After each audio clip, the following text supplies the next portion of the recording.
Hello and welcome back to my channel Anurag law classes. और आज का हमारा टॉपिक है पावर डिमांड कर्व। तो पावर डिमांड कर्व एक नॉन लीनियर कर्व होता है जहाँ पे कि जब डिमांड कम होती है एक डिमिनिशिंग रेट पे तो प्राइस बढ़ते हैं।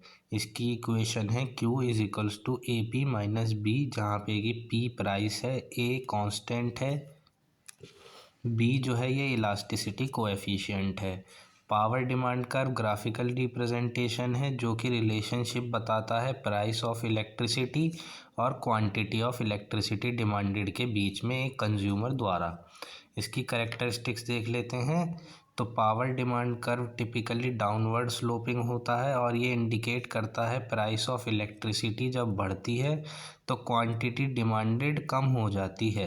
ये कर्व लीनियर भी हो सकता है, नॉन लीनियर भी हो सकता है और ये डिपेंड करता है मार्केट और कंज्यूमर के बिहेवियर के बारे में।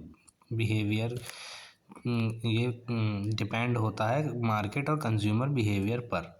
सेकंड पॉइंट आता है पीक डिमांड। तो पावर डिमांड कर्व मदद करता है कि वो हम यूटिलाइज कर पाएँ और ग्रिड कर पाएँ अपने ऑपरेशंस को, आइडेंटिफाई कर पाएँ पीक डिमांड पीरियड्स को, जो कि तब आते हैं जब क्वांटिटी ऑफ इलेक्ट्रिसिटी डिमांड करी जाती है सबसे ज़्यादा। और ये इन्फॉर्मेशन क्रूशल होती है ताकि हम प्लानिंग कर सकें और मैनेज कर सकें इलेक्ट्रिसिटी जनरेशन को और इलेक्ट्रिसिटी डिस्ट्रीब्यूशन को।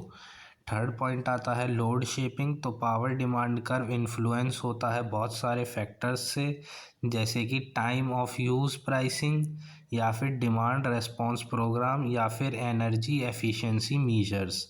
ये फैक्टर्स मदद करते हैं कि हम लोड कर्व को बता सकें और कम कर सकें अपनी पीक डिमांड को और इम्प्रूव कर सकें हम ओवरऑल ग्रिड की एफिशिएंसी को। फोर्थ पॉइंट आता है importance in power system planning. तो पावर डिमांड कर्व एक क्रिटिकल रोल अदा करता है पावर सिस्टम प्लानिंग में।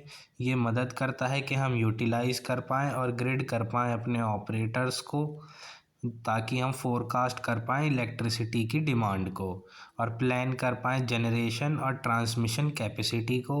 हम इंश्योर कर पाएँ रिलायबल और एफिशिएंट सप्लाई ऑफ इलेक्ट्रिसिटी। अब हमारा नेक्स्ट पॉइंट आता है पावर डिमांड एस्टिमेशन। तो ये ज़्यादा रियलिस्टिक होता है उन प्रोडक्ट्स के लिए जिनके रेट वेरी करते रहते हैं प्राइस के चेंजेस के अकॉर्डिंग। ये लग्जरी गुड्स और हाई इलास्टिक मार्केट्स में सबसे ज़्यादा होता है।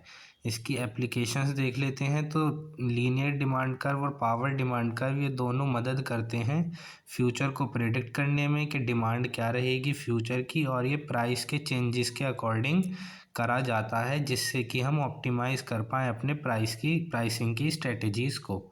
नेक्स्ट आता है यूज़ इन ऑप्टिमाइजेशन। तो लीनियर डिमांड कर्व ज़्यादा इस्तेमाल होता है शॉर्ट टर्म प्राइसिंग में, वहीं पर ही पावर डिमांड कर्व ज़्यादा इस्तेमाल होता है लॉन्ग टर्म स्ट्रेटजी में। लास्ट पॉइंट आता है एक्यूरेसी। तो लीनियर मॉडल ओवर सिंप्लीफाई करते हैं रियलिटी को, वहीं पर ही पावर डिमांड कर्व ऑफ़र करते हैं ज़्यादा फ्लेक्सिबिलिटी और एक्यूरेसी बहुत सारे केसेस के अंदर।